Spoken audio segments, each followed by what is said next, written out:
Hi, this is Greg. Look for my book, The Agile Brand, on Amazon or on my website at theagile.world. Welcome back to the Agile World podcast. This is Greg Kihlstrom. In the next few episodes, I'm going to talk about how to create an Agile brand.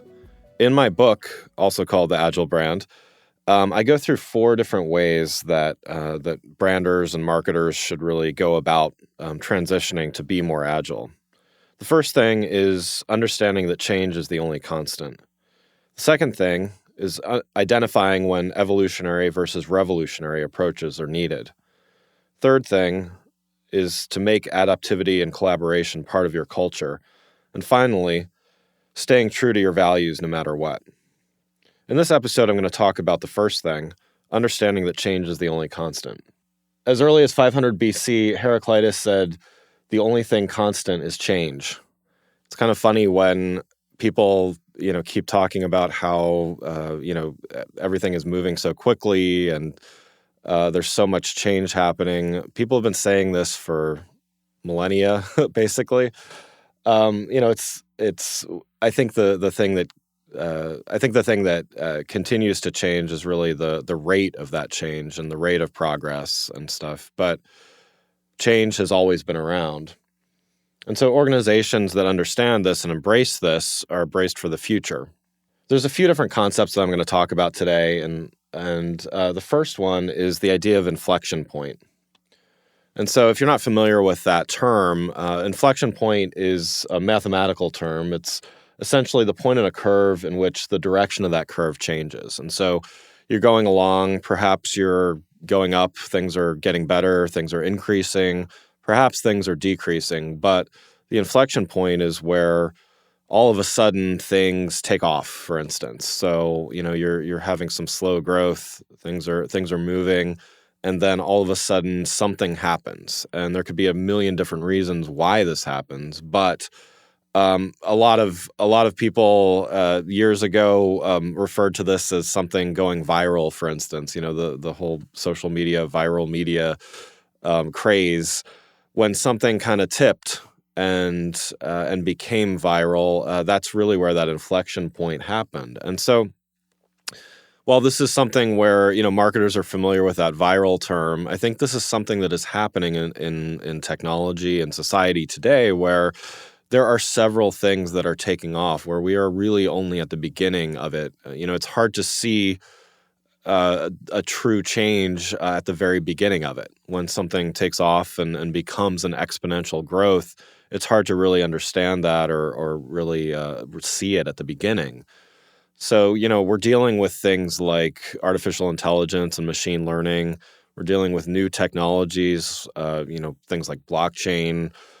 We've been dealing with big data for a long time now. And so, now we're kind of grappling with, okay, all of these things are starting to take off, but what happens when they really do?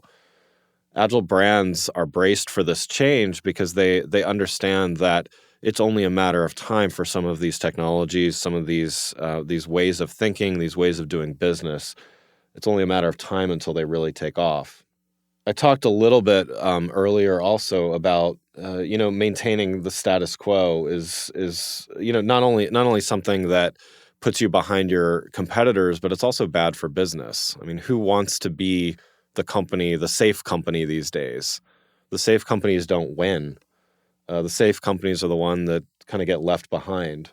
A few episodes ago, I gave the example of Netflix and how they really embraced a lot of forward thinking and agile principles in their growth. They disrupted a few different markets along the way.